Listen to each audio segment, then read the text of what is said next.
এই কম্বল প্রতি বছরেই আমরা দিই এই পঞ্চগড়ের এই পৌরসভা এলাকায়।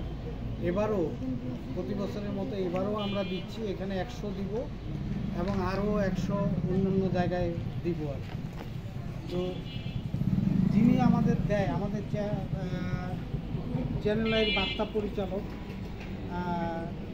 চ্যানেলের পরিচালক স্যারকে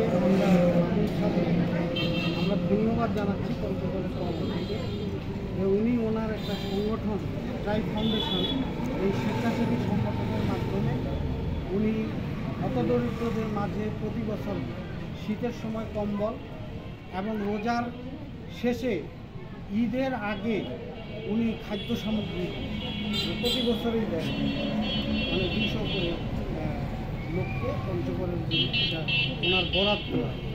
উনি বলছে যে উনি যতদিন বেঁচে থাকবেন ততদিন উনি পঞ্চগড়ের মানুষের জন্য এই কাজটা, উনি এই সহযোগিতাটা প্রদান করেন। আমরা ওনার দীর্ঘজীবী কামনা করছি এবং উনি যেন আরও বেশি বেশি করে দান করতে পারে এই কামনা করে আমি আমার বক্তব্য শেষ করছি। আজকে আমাদের মাঝে উপস্থিত হয়েছেন পঞ্চগড়ের সুযোগ্য মেয়র, একাধিকবারের মেয়র।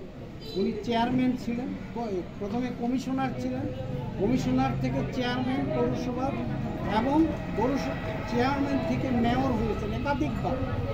উনি গত বছরও উনি জয়ী একজন মেয়র ছিলেন, ওনাকে কনস্পেসি করে হারানো হয়েছে। আমরা যারা সাংবাদিক রয়েছি আমরা দেখেছি পঞ্চগড় পৌরসভার আপনারা যারা ভোটার তারা কিন্তু ওনাকেই ভোট দিতে গিয়েছিলেন, কিন্তু তাকে অনেককে ভোট দিতে দেন নাই।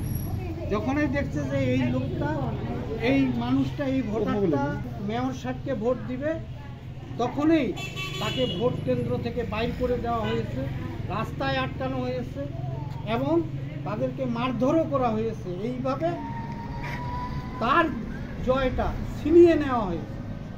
আমরা আশা করব আগামীতে আবার পৌরসভার নির্বাচনে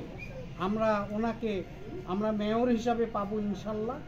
কারণ পঞ্চগড় পৌরসভার মানুষ ওনাকে খুব ভালোবাসে। আমি আমার সাংবাদিকতার দীর্ঘদিনের অভিজ্ঞতা থেকে আমি বলছি যে আমি দেখেছি যে আমি যেখানে গেছি সেখানেই ওনার নাম আছে, ওনাকে সবাই স্মরণ করে, দল মত নির্বিশেষে স্মরণ করে, কিন্তু ওনাকে হতে দেয় নেই মেয়র।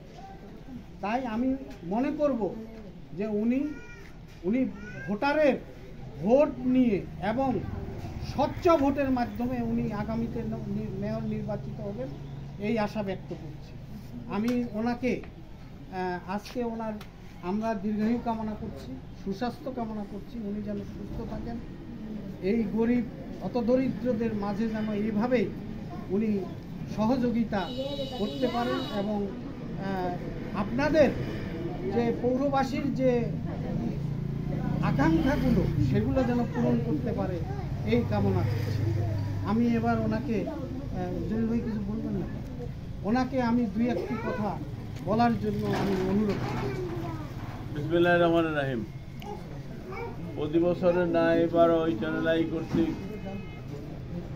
আজকের এই পঞ্চগড়ের কৃতার্থ মানুষের পাশে কম্বল বিতরণের আজকের এই অনুষ্ঠানে উপস্থিত আমার শ্রদ্ধাভাজন পঞ্চগড়ের সিনিয়র সাংবাদিক রুকুল ভাই, জলিল ভাই সহকারে উপস্থিত, ওনার সহধর্মী এখানে আছেন উপস্থিত, অন্যান্য সুদীবৃন্দ, আমার পঞ্চগড় পৌরবাসী 4 নম্বর ওয়ার্ডের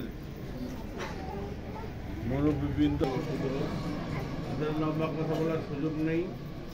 আমাদের যিনারা পঞ্চগড়ের গরিব দুঃখী মানুষের পাশে শীতের সময় শীতবস্ত্র, রমজানের সময় পবিত্র মাহে রমজান উপলক্ষে ইফতার সামগ্রী বা ঈদের সামগ্রী বিতরণ করে আসছেন এই চেন্নাই কর্তৃপক্ষ।